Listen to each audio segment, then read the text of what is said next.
Hi students. देखो, आप सब लोग जानते हैं कि सीए सिलेबस में एंट्री करने के दो रूट हैं। एक है फाउंडेशन रूट और दूसरा है डायरेक्ट एंट्री रूट। तो आज हम डिस्कस करेंगे कि डायरेक्ट एंट्री रूट में किस तरीके से एंटर किया जाए, कि डायरेक्ट एंट्री रूट की क्या एलिजिबिलिटी है, कौन कौन एलिजिबल हैं, क्या फीसेज हैं, कब से आर्टिकलशिप ट्रेनिंग स्टार्ट कर सकते हैं, क्या एडमिशन की कट ऑफ डेट है, कब उनकी फर्स्ट एग्जाम ड्यू होगी, इन सभी चीज़ों का अपन डिस्कस कर रहे हैं। तो देखो, सबसे पहले अपन जो आईसीएआई का जो मटेरियल है यानी उसका प्रोस्पेक्टस है, उस प्रोस्पेक्टस से देखेंगे। तो आपको देखो, सबसे पहले क्या करना है, प्रोस्पेक्टस के लिए सबसे पहले आपको ICAI.org की वेबसाइट पर जाना है। तो ICAI.org की वेबसाइट गया अपन, तो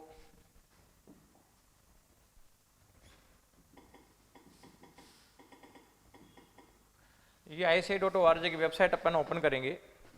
तो आप ये देखो, ये सारी वेबसाइट ओपन हो गई ICAI की। इसमें अपन सबसे पहले जाएंगे स्टूडेंट सेक्शन में। तो अपन स्टूडेंट में गए, तो स्टूडेंट में गए तो देखो यहाँ पे आपको ये जो आएगा डिफरेंट, इसमें जो क्या क्या मैटर अवेलेबल है उसमें एक आएगा चार्टर्ड अकाउंटेंसी कोर्स। तो अपन चार्टर्ड अकाउंटेंसी कोर्स को क्लिक करेंगे। तो ये चार्टर्ड अकाउंटेंसी कोर्स को अपने क्लिक किया तो इसके बाद देखो आपके पास में ये आएगा प्रोस्पेक्टस, चार्टर्ड अकाउंटेंसी प्रोस्पेक्टस। तो ये प्रोस्पेक्टस अपना डाउनलोड हो गया। अब प्रोस्पेक्टस में अपन देखो जाते हैं, जो प्रोस्पेक्ट डाउनलोड किया था अपन ने, यहाँ पे अपन लेते हैं तो ये डाउनलोड आ गया। तो ये चार्टर्ड अकाउंटेंसी सिलेबस में प्रोस्पेक्टस। अब प्रोस्पेक्टस में देखो अपन सबसे पहले देखें कि इसकी एलिजिबिलिटी क्राइटेरिया क्या है। तो आप इसके पेज नंबर 12 पे आ जाएं।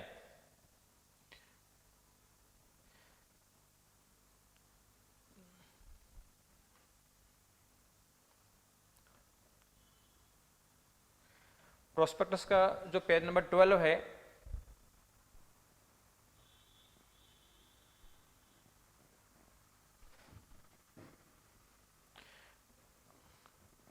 इसके बाद में देखो जो 14 पेज नंबर है उसमें आता है आपका डायरेक्ट एंट्री रूट।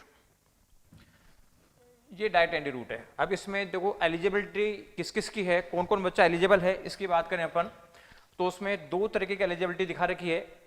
एक तो बता रखी है आप लोगों को कि commerce graduate oblique post graduate, उनके तो मिनिमम चाहिए 55% मार्क्स ओवरऑल। जो कॉमर्स ग्रेजुएट या पोस्ट ग्रेजुएट है उनके ग्रेजुएशन में या पोस्ट ग्रेजुएशन में मिनिमम 55 मार्क्स चाहिए, परसेंटेज मार्क्स चाहिए। और जो अदर्स हैं, other graduate oblique post graduate है, उनके चाहिए मिनिमम 60%। तो एक तो ये है कि कॉमर्स ग्रेजुएट या पोस्ट ग्रेजुएट के लिए मिनिमम 55% मार्क्स होने चाहिए, और जो अदर ग्रेजुएट्स हैं या पोस्ट ग्रेजुएट्स हैं उनके मिनिमम 60% मार्क्स होने चाहिए। एक तो एंट्री रूट ये है। दूसरा इसमें दे रखा है ये कि इसकी जो दूसरी कंसर्न है कॉमर्स रिलेटेड, कंपनी सेक्रेटरी या कोस्ट अकाउंटेंट ऑफ इंडिया, जो CS और CWA है, उस एग्जाम में जिसने इंटरमीडिएट क्लियर कर दिया है, यानी CS और CWA जिसको हम CMA बोलते हैं आजकल, उसमें एंट्री इंटरमीडिएट एग्जाम उसका क्लियर हो जाना चाहिए। वो बच्चा भी डायरेक्ट एंट्री रूट से आ सकता है।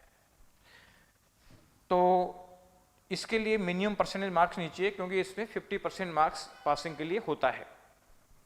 तो ये तो देखो एलिजिबिलिटी है कि CA में एंट्री करने के लिए या तो ग्रेजुएट और post graduate with commerce having at least 55% marks, और अदर ग्रेजुएट और post graduate having minimum 60% marks. दूसरा है CA और CS के इंटरमीडिएट क्लियर्ड स्टूडेंट्स, क्योंकि उनमें पासिंग क्राइटेरिया 50% होता है, तो वो पास होने जरूरी हैं। अब यहाँ पे इश्यू आता है कि किस स्टूडेंट को कॉमर्स ग्रेजुएट माना जाएगा। तो देखो, कॉमर्स ग्रेजुएट में ऐसा कोई जरूरी नहीं कि BCom लगे, यानी BBA भी हो सकता है या और कोई दूसरा नॉमेनकल्चर हो सकता है कोर्स का।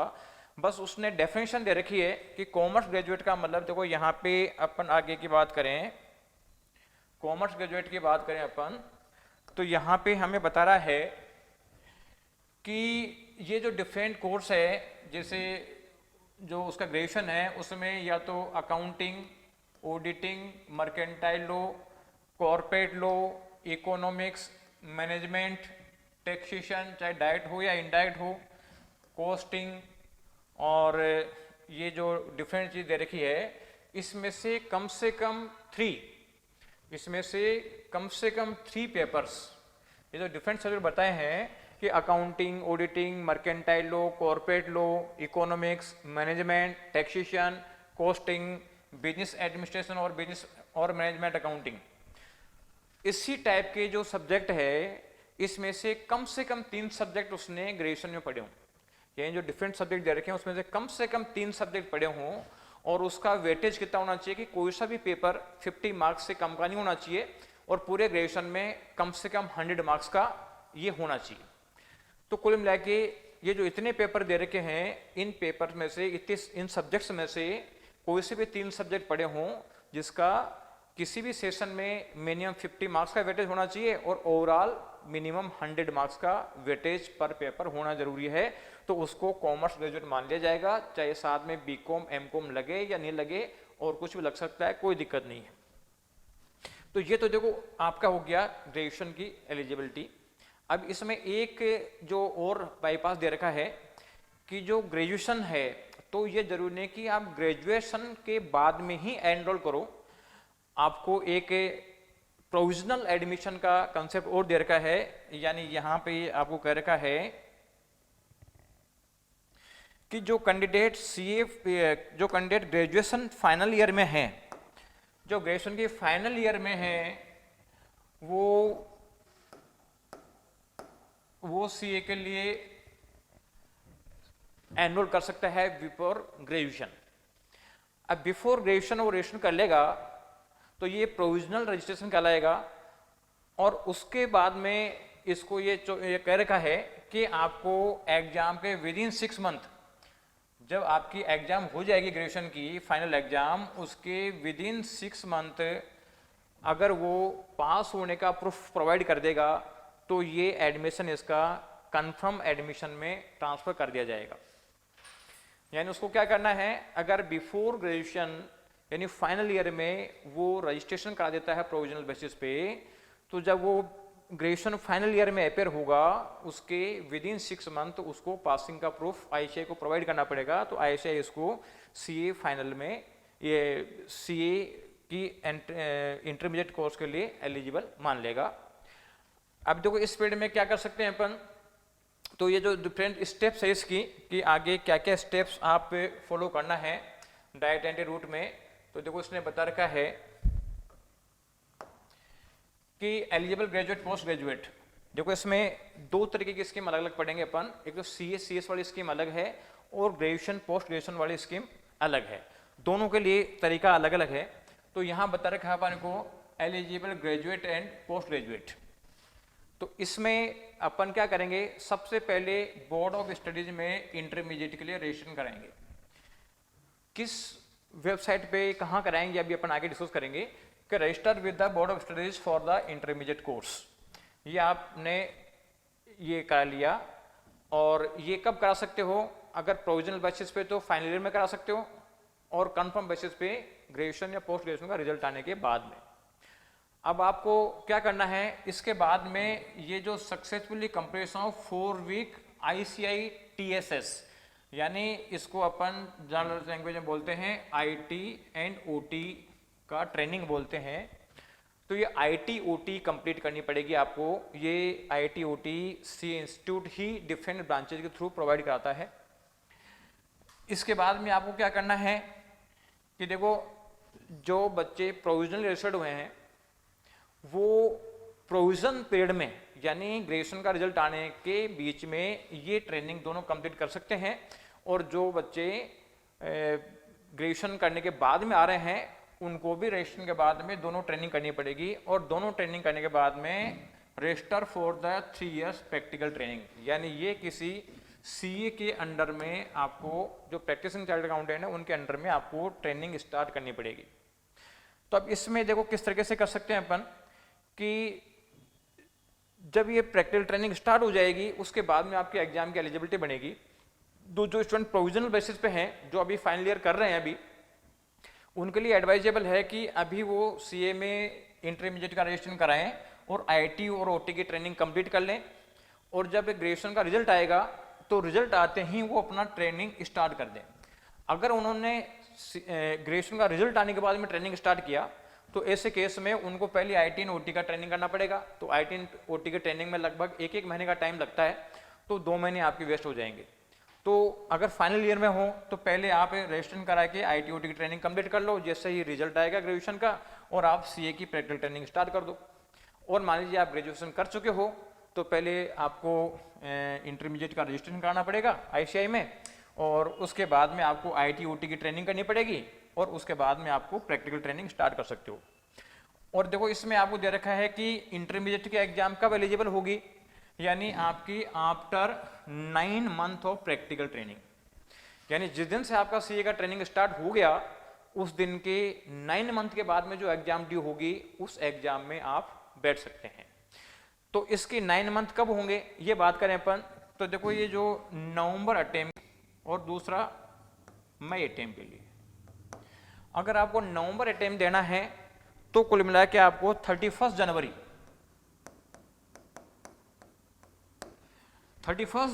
को तक, अप टू 31 जनवरी तक आप रजिस्ट्रेशन करा देंगे आईसीआई में, तो उस केस में नवंबर में एग्जाम हो जाएगी। यानी ये जो 31 जनवरी जो एलिजिबिलिटी की बात है 9 मंथ है, ये प्रैक्टिकल ट्रेनिंग स्टार्ट करने की डेट के बाद है, यानी आपको इंटरमीडिएट में रजिस्ट्रेशन की डेट के बाद नहीं है। इंटरमीडिएट के रजिस्ट्रेशन के बाद में आप आईटी ओटी करोगे, आईटी ओटी करने के बाद में आप किसी सीए के अंडर में प्रैक्टिकल ट्रेनिंग चालू करोगे, और जिस दिन प्रैक्टिकल ट्रेनिंग चालू करोगे उसके 9 मंथ के बाद में जो एग्जाम होगी उसमें। तो ये थोड़ा सा ध्यान रखना है कि आईसीआई के रजिस्ट्रेशन जो आपने कराया था यहाँ पे, इसके 9 मंथ के बाद नहीं, ये ट्रेनिंग स्टार्ट होने के 9 मंथ के बाद में आप बैठ सकते हो। और जो ये आपका मई अटेम्प्ट है, तो मई अटेम्प्ट के लिए कट ऑफ डेट है 31 जुलाई, यानी जो बच्चा 31 जनवरी तक रजिस्ट्रेशन कर देगा, यानी आर्टिकल से ट्रेनिंग स्टार्ट कर देगा, उसकी नवंबर में एग्जाम हो जाएगी, और जो 31 जुलाई तक एडमिशन लेगा उसकी अगले मई में एग्जाम, फर्स्ट एग्जाम ड्यू होगी। तो ये अपना एग्जाम ड्यू होने का कंसेप्ट आ गया। इसके बाद में देखो क्या क्या करेगा एग्जाम में, बाद में ये इंटरमीडिएट के एग्जाम क्लियर करेगा, इंटरमीडिएट के एग्जाम क्लियर करेगा। इसके बाद में ये सीए फाइनल जो है, इंटरमीडिएट के एग्जाम के बहुत ग्रुप क्लियर करने के बाद में वो एक करके भी कर सकता है, और इंटरमीडिएट के बहुत ग्रुप भी कर सकता है। ये करने के बाद में उसको फाइनल में एडमिशन करा लेगा, आईसीआई में फाइनल के लिए एनरोल हो जाएगा, और उसके बाद में उसको ये successfully complete 4 weeks EICITSS during last 2 years, last के 2 साल के अंदर उसको ये ट्रेनिंग करनी होती है आईसीआई के अंदर। उसमें ये ट्रेनिंग किया तो उसके बाद में वो सीए फाइनल के एग्जाम में अपेयर हो सकता है। कब अपेयर हो सकता है? During last 6 month of practical training, यानी जब उसने 2.5 ईयर की ट्रेनिंग कंप्लीट हो जाएगी, यानी जिस एग्जाम में बैठना चाहता है उस एग्जाम की 1 दिन पहले तक उसकी 2.5 ईयर की ट्रेनिंग पूरी हो जानी चाहिए, तो वो सीए फाइनल के एग्जाम में बैठ जाएगा। इसके बाद में उसके 6 महीने की रिमेनिंग ट्रेनिंग पूरी कर लेगा, बहुत ग्रुप पास कर लेगा, और वो आईसीआई का मेंबर बन जाएगा। तो ये तो रूट है आपका ग्रेजुएशन एंड पोस्ट ग्रेजुएशन के थ्रू। दूसरा अपन देख के चलते हैं कि जो सीए और सीएस, जो सीएस और सीडब्ल्यू की जो इंटर लेवल एग्जाम्स है, inter level exams of CA and CW, उसके लिए थोड़ा सा प्रोसेस में चेंज है। और वो क्या है कि जो सबसे पहला काम तो करेगा कि ये register with the board of studies of intermediate course, यानी जब ये एग्जाम क्लियर कर लेगा उसके बाद में बोर्ड ऑफ स्टडीज में रजिस्ट्रेशन कराएगा इंटरमीडिएट कोर्स के लिए। इसके बाद में 8 मंथ का स्टडी कोर्स कंप्लीट करेगा, और 8 मंथ का स्टडी कोर्स कंप्लीट करने के बाद में appear and pass in either of both और 1 ग्रुप ऑफ एग्जामिनेशन। तो अब 8 मंथ का मतलब हो गया कि जैसे नवंबर और मई, तो जो नवंबर एग्जाम है तो नवंबर एग्जाम के लिए इसका हो जाएगा 28 फेब, और इसके लिए हो जाएगा आपका 31 अगस्त, यानी 28/5 तक रजिस्ट्रेशन करा दिया तो नवंबर के लिए एलिजिबल हो जाएगा, और 31 मई तक करा दिया तो ये मई के लिए हो जाएगा। अब देखो दोनों में डिफरेंस ये है, दोनों में क्या डिफरेंस है कि जो ग्रेजुएशन पोस्ट ग्रेजुएशन रूट से हैं उसको पहले IIT-OT करना पड़ेगा, उसके बाद में CA की ट्रेनिंग स्टार्ट करनी पड़ेगी, और ट्रेनिंग स्टार्ट करने के 9 मंथ के बाद एग्जाम दे सकता है। जबकि CS और CWA इंटरमीडिएट के बेस पे कोई बच्चा एडमिशन लेता है तो उसको ICAI में इंटरमीडिएट कोर्स में रजिस्ट्रेशन कराना पड़ेगा, उसको IIT-OT एग्जाम से पहले होना जरूरी नहीं है, और ICAI की ट्रेनिंग भी, प्रैक्टिकल ट्रेनिंग भी इससे पहले करना नहीं है। तो पहले वो क्या करेगा, स्टडी 8 मंथ की स्टडी कंप्लीट करेगा, यानी इसको 1 महीने का रिलैक्स मिला हुआ है, 1 महीने कम से भी इसका काम चल जाएगा। इसके बाद में ये जब कर लिया तो ये जो IT एंड OC की जो ट्रेनिंग होती है, IT एंड OC की जो ट्रेनिंग होती है, ये जब इंटरमीडिएट की एग्जाम देकर जब रिजल्ट आएगा उसके बाद में वो आर्टिकलशिप स्टार्ट करेगा, तो आर्टिकलशिप स्टार्ट करने से पहले पहले उसको ये IT एंड OC की ट्रेनिंग कंप्लीट करनी है। यानी ग्रेजुएशन रूट में IIT OC की ट्रेनिंग पहले करो, उसके बाद में आर्टिकलशिप स्टार्ट करो, उसके 9 मंथ के बाद एग्जाम दे सकते हैं। जबकि इस वाले केस में CSCWA इंटरमीडिएट वाले कोर्स में ICAI का रजिस्ट्रेशन करा दो, और IIT एंड OC की जो ट्रेनिंग है वो आप रजिस्ट्रेशन के डेट से लेकर और रिजल्ट आने तक, यानी आर्टिकलशिप स्टार्ट करने के बीच में कभी भी कर सकते हो। और दूसरा है कि आर्टिकलशिप भी स्टार्ट यहाँ पे इंटरमीडिएट क्लियर होने के बाद होगी, चाहे एक ग्रुप पास हो चाहे दोनों ग्रुप पास हो, उसके बाद में आपकी आर्टिकलशिप स्टार्ट हो जाएगी। यानी ये आर्टिकलशिप बाद में स्टार्ट होती है, वहाँ पहले स्टार्ट होती है, वहाँ पहले IIT-OC पहले करना पड़ता है, यहाँ पे IIT-OC बाद में कर सकते हो आप। इसके बाद में देखो आपका जो है registered 3 years of practical training passing either of the both और first group of the examination. Inter clear करने के बाद में आपको ये 3 year की ट्रेनिंग स्टार्ट कर दोगे, और 3 year की ट्रेनिंग में आपको जब ये दोनों ग्रुप पास हो जाएंगे इंटरमीडिएट के, उस समय CA फाइनल में रजिस्ट्रेशन कर दोगे, और CA फाइनल रजिस्ट्रेशन करने के बाद में जो लास्ट जो है ना 4 week AICITCSS जो ट्रेनिंग है ICAI कराता है, ये रजिस्ट्रेशन करना पड़ेगा, और उसके बाद में फाइनल एग्जाम आप लास्ट के 6 मंथ में दे सकते हो। यानी 2.5 year की ट्रेनिंग कंप्लीट हो गई, उसके बाद में आप फाइनल का एग्जाम दे सकते हो, और ट्रेनिंग कंप्लीट कर लो, बहुत ग्रुप पास कर लो, तो आप इस केस में मेंबर बन जाएंगे। तो ये दोनों में डिफरेंस है। तो कुल मिला के मेजर जो डिफरेंस है ग्रेजुएशन रूट में, तो ग्रेजुएशन रूट में और इस रूट में डिफरेंस ये है कि ग्रेजुएशन में प्रोविजनल एडमिशन ही मिलता है, यहाँ प्रोविजनल नहीं मिलता। दूसरा है ग्रेजुएशन रूट में IIT एंड OC की ट्रेनिंग आपको पहले करनी पड़ेगी, आर्टिकलशिप स्टार्ट होने से पहले करनी पड़ेगी, और फिर आर्टिकलशिप स्टार्ट करोगे और उसके 9 मंथ के बाद में एलिजिबल होगे इंटरव्यू के एग्जाम बैठने के लिए। जबकि यहाँ पे क्या है कि ICAI में इंटरमीडिएट के लिए रजिस्ट्रेशन कराया, उसके बाद में 8 मंथ के बाद में जो भी एग्जाम होगी उसमें आप बैठ सकते हो। तो IIT-OC पहले करना जरूरी नहीं है, और आर्टिकलशिप की ट्रेनिंग भी इंटरमीडिएट फर्स्ट ग्रुप या बोथ ग्रुप के बाद में स्टार्ट होगी।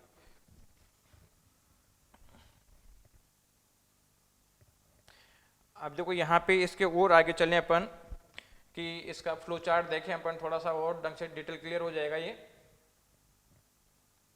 तो ये देखो आपका फ्लो चार्ट जो है ये इसके पेज नंबर 18 पे फ्लो चार्ट दे रखा है एट ए ग्लांस।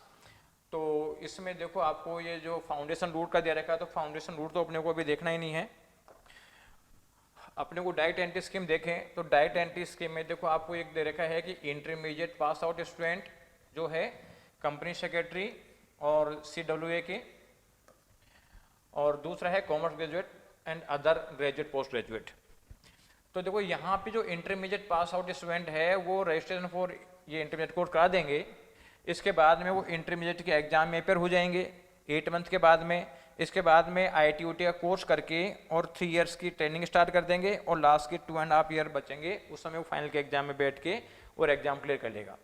जबकि जो कॉमर्स ग्रेजुएट स्टूडेंट है पहले देखो वो इंटरमीडिएट का रजिस्ट्रेशन कराएगा, उसके बाद में वो IIT-OC की ट्रेनिंग कंप्लीट करेगा, और उसके बाद में वो आर्टिकलशिप स्टार्ट करेगा, और आर्टिकलशिप स्टार्ट करने के बाद में जब इंटर क्लियर हो जाएगी उसकी, तो ये आर्टिकलशिप स्टार्ट करने के 9 मंथ के बाद जो एग्ज़ाम होगी, उस 9 मंथ के बाद जो एग्ज़ाम होगी उस एग्ज़ाम में वो अपेयर होगा।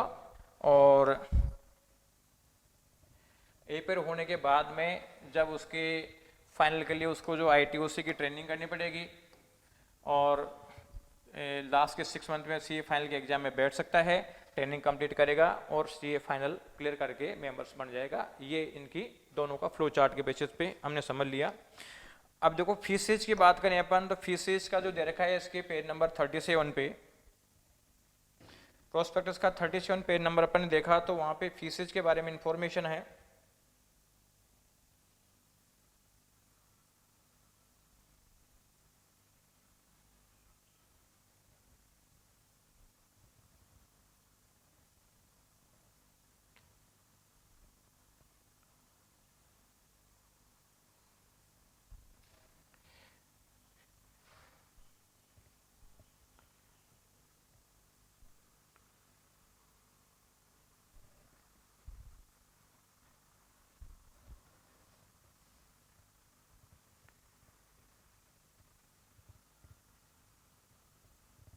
ये देखिए फीसेज की इंफॉर्मेशन है पेज नंबर 37। और ये क्या है, ये आपको बता रखा है इंटरमीडिएट की बौद्ध ग्रुप के लिए ये 15,000 रजिस्ट्रेशन फीस, 2,000 एक्टिविटी फीस, 1,000 एक रजिस्ट्रेशन फीस है, टोटल मिला के 18,000 आपको डिपॉजिट कराना है। 18,000 आपको बौद्ध ग्रुप के लिए डिपॉजिट कराना है। और अगर फर्स्ट सिंगल ग्रुप देना चाहते हो, सिंगल ग्रुप के लिए रजिस्ट्रेशन करा रहे हो तो आपको 13,000 देना है। लेकिन इसमें एक फीस के कंसेशन और दिया हुआ है कि जो आपका ये student from newly form union territories of Jammu Kashmir and Ladakh and north east के जितने भी स्टेट्स हैं वो बोथ ग्रुप के लिए उनकी फीस 4,500 रुपीज़ है। और अगर सिंगल ग्रुप करते हैं तो सिंगल ग्रुप की उनकी फीस है 3250 फीस है। बस इसके लिए उनको क्या करना पड़ेगा, सेल्फ अटेस्टेड, इसके लिए self attested documents at the time of registration यानी domicile certificate, proof of identity, Aadhaar card, passport, voter card यहाँ का लगाना पड़ेगा। तो आपका फीस रिलैक्सेशन इस केस में हो जाएगा। इसके बाद अपन सब्जेक्ट देखें तो देखो आगे सब्जेक्ट्स का जो दे रखा है कि यहाँ सब्जेक्ट में देखो फर्स्ट यहाँ जो सब्जेक्ट एंड दे रखा है इंटरमीडिएट के, तो इंटरमीडिएट में देखो 8 पेपर होंगे, 2 ग्रुप होंगे और 8 पेपर होंगे। और उसमें फर्स्ट पेपर जो है वो ये है अकाउंटिंग का है। सेकंड पेपर जो है ये आपको दे रखा है corporate and other laws. Third paper दे रखा है कॉस्ट एंड मैनेजमेंट अकाउंटिंग।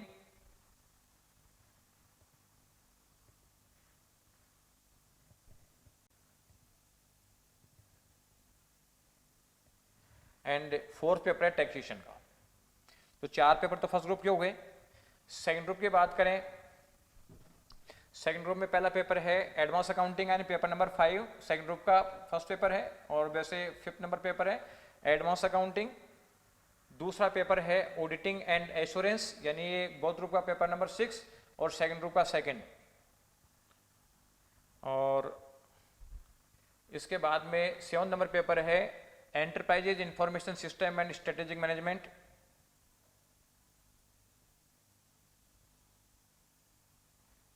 और लास्ट पेपर है financial management and economics for finance. तो कुल मिला के 8 पेपर हैं। फर्स्ट 4 पेपर जो है, फर्स्ट 4 पेपर है उनका एक ग्रुप हो गया। फर्स्ट 4 पेपर यानी फर्स्ट ग्रुप और सेकंड ग्रुप, और एक होता है बोथ ग्रुप। फर्स्ट ग्रुप में 4 पेपर हैं, सेकंड ग्रुप में 4 पेपर हैं, दोनों एक साथ देते हैं तो 8। पासिंग क्राइटेरिया क्या है, पासिंग क्राइटेरिया है पर सब्जेक्ट यानी ईच सब्जेक्ट यानी 40% मार्क्स चाहिए, इसमें 40% मार्क्स चाहिए और यहाँ पे भी 40% मार्क्स चाहिए। और एग्रीगेट जो है, एग्रीगेट चाहिए 50%, यहाँ पे इसका 50% और यहाँ पे इसका 50%। यानी अगर ओनली फर्स्ट ग्रुप देते हो तो फर्स्ट ग्रुप में 4 सब्जेक्ट हैं, किसी भी सब्जेक्ट में 40 से कम मार्क्स नहीं होने चाहिए और ओवरऑल 50% मार्क्स होने चाहिए, यानी मिनिमम 200 मार्क्स 400 में से होने चाहिए। और ओनली सेकंड ग्रुप देते हो तो सेकंड ग्रुप देते हो तो उसके 4 पेपर हैं, किसी भी पेपर में 40 से कम मार्क्स नहीं हो, और क्योंकि 400 का हुआ तो इसमें भी 200 आउट ऑफ 400 चाहिए। और अगर बोथ ग्रुप के एग्जाम देते हैं तो उसमें 8 पेपर हैं, किसी भी जब बोथ ग्रुप एग्जाम दे रहा है तो 8 पेपर में किसी भी सब्जेक्ट में 40 से कम नहीं आना चाहिए, और ओवरऑल 50% यानी 400 डिवाइड बाई 800 मार्क्स यहाँ चाहिए पासिंग होने के लिए। तो देखो क्या है कि अगर मान लो बोथ ग्रुप का एग्जाम देता है तो हो सकता है कि फर्स्ट ग्रुप के चारों पेपरों में 40 मार्क्स आए और यहाँ के पेपरों में मार्क्स ज़्यादा आ जाएं और ओवरऑल 800 में से 400 मार्क्स आ जाएगा, तो फर्स्ट ग्रुप पे निकल जाएगा और सेकंड ग्रुप निकल जाएगा। इस केस में फिर जब बोथ ग्रुप के एग्जाम देते हैं तो इंडिविजुअल ग्रुप वाइज हम कैलकुलेट नहीं करते, ऐसे कैसे पूरे 800 पेपर का कैलकुलेट किया जाएगा। तो ये है आपका पासिंग क्राइटेरिया। तो ये आपका डायरेक्ट एंट्री रूट की स्कीम है, इसमें आप रजिस्ट्रेशन करना चाहते हैं तो ये सारी डिटेल इसमें मिल गई है। और भी फर्दर डिटेल आपको चाहिए तो आप यहाँ हमारे vsijaipur.com पे आप सर्च करके और फर्दर इन्फॉर्मेशन ले सकते हैं, वहाँ पे हमारे मोबाइल नंबर मिल जाएंगे, तो वहाँ आप और फर्दर इंक्वायरी कर सकते हैं। Thank you.